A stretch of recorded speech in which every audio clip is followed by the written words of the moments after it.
que é o autismo, né? Ele é um transtorno de neurodesenvolvimento. Então, o que que acontece? Vocês acompanham a gente aqui, estamos sempre falando sobre o desenvolvimento cerebral, sobre o comportamento e a importância, né, desses diagnósticos, a importância das emoções, a importância de tantas coisas. E como vocês sabem, a gente sempre brinca que os homens têm mais neurônios do que as mulheres. Mas eu brinco, Rodrigo, que o homem não usa. As mulheres têm A mais... Neuro falou a mesma coisa hoje lá. Então minha piada já tá ficando famosa, porque essa fui eu que criei. Homens têm mais neurônios do que as mulheres, né? Mas não uso, brincadeira, uso. E nós, mulheres, temos menos neurônios, porque a gente já domina o mundo desse jeito, a gente já faz o estrago que a gente faz. Imagina se a gente tivesse os neurônios a mais. Coitado de vocês, né, Rodrigo? É verdade. Meu marido fala isso. Com pouco neurônio, vocês já fazem esse estrago, imagina se tivessem mais. As mulheres, elas têm mais conexões neurais, ou seja, nós temos mais emoções, né, do que os homens. O portador de autismo, ele acaba tendo muito mais essa atividade cerebral, né? E principalmente o menino, porque ele tem mais neurônios do que a maioria. Então, vamos colocar aqui, se a gente tivesse 30 mil neurônios, um portador de autismo teria 3 vezes mais do que isso. Na gestação, ali pelo terceiro mês, o cérebro do bebê já está pronto para o nascimento. E até os 9 meses, existe uma seleção natural desses neurônios. O cérebro vai descartar alguns, né? E a criança vai nascer ali habilitada. Quando ele é portador do autismo, o cérebro não fez essa seleção e ele nasce com tudo aquilo. Então, ele acaba tendo tudo em excesso. Emoção em excesso, sensibilidade em excesso, tudo em excesso. E aí acaba tendo o hiperfoco também, né? Então, quando o Vinícius deve ter isso, quando se interessa por uma coisa, né, Rodrigo? Exatamente. Não tem quem tire da mão. Não. E aí, olha a dificuldade para conviver com as crianças também normal. Uma criança, naturalmente, ela Sim. já invoca com alguma coisa, ela não quer compartilhar seu brinquedo. Uma criança portadora de autismo vai ter isso de maneira muito mais exacerbada. Então, como que a gente faz, Rodrigo, né, para sobreviver a isso? Mas, antes, eu quero que você conte um pouquinho para nós como foi para você ser pai, né? Com certeza é ter primeiro filho, né? Sim. Toda aquela expectativa, enfim.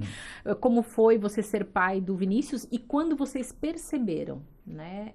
Esqueci o nome da tua esposa, perdão. Moira. Moira. Quando você e a Moira perceberam que havia algo de diferente, como foi essa questão de diagnosticar o Vinícius? Como que funcionou? O Vinícius, quando ele nasceu de uma emergência por falta de oxigenação dentro do útero. E ele ficou 15 dias internado até receber alta. Depois disso, não tivemos nenhuma intercorrência. Foi o primeiro ano tranquilo, normal, como de qualquer criança. Acontece que próximo de ele completar 1 ano, ele quebrou uma clavícula. E depois, quando ele foi iniciar a fisioterapia, a fisioterapeuta percebeu que ele tinha um lado esquerdo comprometido de alguma forma. E foi aí que a gente levou ele no neurologista e descobriu que ele tinha uma lesão neurológica. Então, esse foi o primeiro ponto de partida. A gente descobriu ali a lesão. E depois foi evoluindo, a gente foi buscando mais informações, levando ele para os tratamentos, até que a gente percebeu que alguma coisa diferente ele tinha, porque ele não falava, ele tinha alguns trejeitos. Eu já tenho um sobrinho que está no espectro de um nível mais baixo, mas está. Foi quando a gente levou ele para Curitiba, num médico especialista, e recebemos o diagnóstico de TEA, né, para o autismo. E aí que a gente começou a perceber as dificuldades, porque até então, para mim, autismo era uma coisa longe. Eu tinha um sobrinho, mas não era algo ainda distante para mim, não tinha esse contato. O que eu sabia do autismo até então? É o que eu via na TV ou nas redes sociais. Esse assunto não chegava tanto para mim. E quando a gente recebeu o diagnóstico dele, a gente começou a se olhar assim, o que nós vamos fazer? Ele estava com quantos meses, Rodrigo? Ele estava com 2 anos quando ele recebeu o diagnóstico do autismo. E foi no meio da pandemia. Isso também já foi um outro problema, porque era tudo fechado, não tinha como ir em médicos, tava aquele caos de fechamento de pandemia. E aí nós pensamos assim, ok, o que nós vamos fazer? Como é que nós vamos entender isso? E fomos pesquisar. Porque a gente não existia ninguém que poderia nos ensinar, nos preparar. de falar assim, olha, a partir de agora, vocês vão seguir esse caminho. Tudo bem, o médico nos dá essas informações, mas ele dá as informações de terapia. Olha, agora vocês vão fazer terapia disso, vão fazer terapia daquilo, é fono, é isso. E era muita terapia. A gente não sabia nem por onde começar. E aí a gente foi evoluindo, foi pesquisando, Com foi 2 anos, o entendendo. Vinícius falava, ele se comunicava? Muito pouco. Ele falava uma palavra ou outra de água, pedia uma coisa ou outra, mas quase nada. Outra questão que eu observo também, Rodrigo, e prestei atenção que outras mães também relatam. Quando a mãe tem um filho já anterior e o segundo tem o espectro, ela identifica de maneira muito fácil porque ela tem o comparativo. Mas no caso de vocês nunca haviam Não, tido filho, né? exatamente. Então, o primeiro filho que vem é tudo novo. Então, a Tudo gente novo. não sabe o que estaria dentro do parâmetro normal de desenvolvimento e o que foge dessa pseudonormalidade que a gente entende. Né? Exato, porque assim, ó, ele não falava, entre o primeiro e o segundo ano, a gente tinha a questão da lesão, mas ele não falava, mas a gente não sabia se tinha algo a ver com a lesão, mas todo mundo falava, médicos, pediatras, não, menino demora mais pra falar, a menina fala mais Menino mais rápido. preguiçoso. Só que assim, começou a não falava, desenvolvia uma palavrinha ou outra, isso já tava chegando no segundo ano, e foi aí que a gente entendeu, opa, alguma coisa tem. A gente até então nem pensávamos em autismo, pensava alguma coisa relacionada a lesão. E aí, quando a gente levou no médico em Curitiba, aí entendemos. Ele mostrou para nós isso, esses são os problemas dele. E a questão do autismo, o que pode ter acontecido é que o autismo dele pode ter superlativado por conta da lesão. Ou seja, se ele não tivesse tido a lesão, ele poderia ter um autismo de nível mais leve, de nível 1. Com a lesão, isso pode ter potencializado o autismo dele ter virado um nível 2.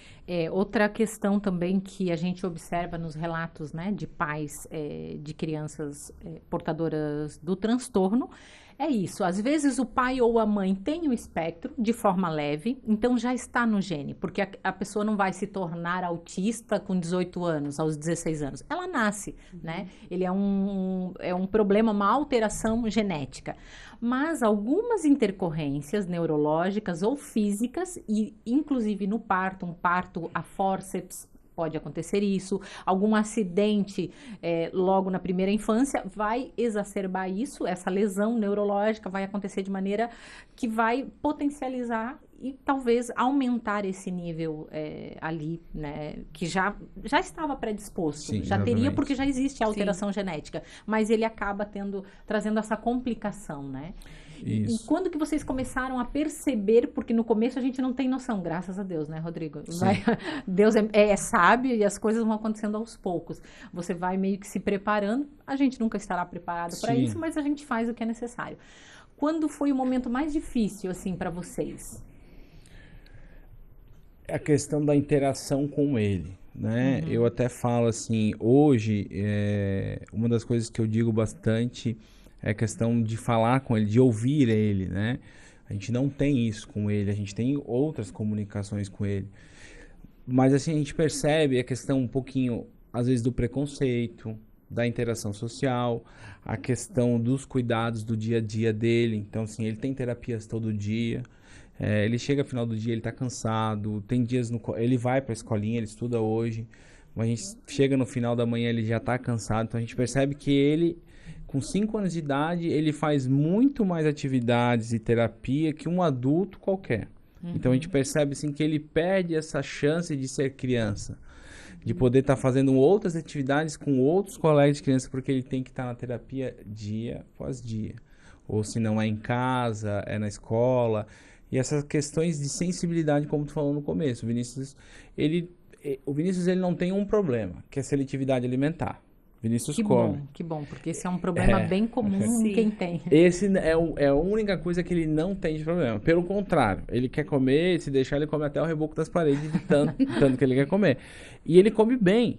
Não é que ele quer comer besteira, ele come fruta, verdura, o que tiver ele vai comer. De qualquer fruta e de qualquer verdura. Só que a gente percebe essa questão social com ele, de inclusão. Então, muitas vezes a gente tem que deixar de ir a alguns lugares porque a gente sabe que não vai ser bom para ele. Questão de barulho, hipersensibilidade, luz. Então a gente tem que abrir mão, né? A gente sempre se fala assim, não, os pais, quem tem que abrir mão são os filhos para os pais não. No caso do Vinícius, ou no caso do autismo em si, não. A gente tem que cuidar dele. Então, a gente tem que dar para ele a melhor qualidade de vida. Então, esses são os principais desafios assim, no dia a dia. Eu ainda não, até pelos relatos que a gente viu hoje lá no evento, eu acho que eu ainda não passei por 10% dos desafios que eu devo enfrentar.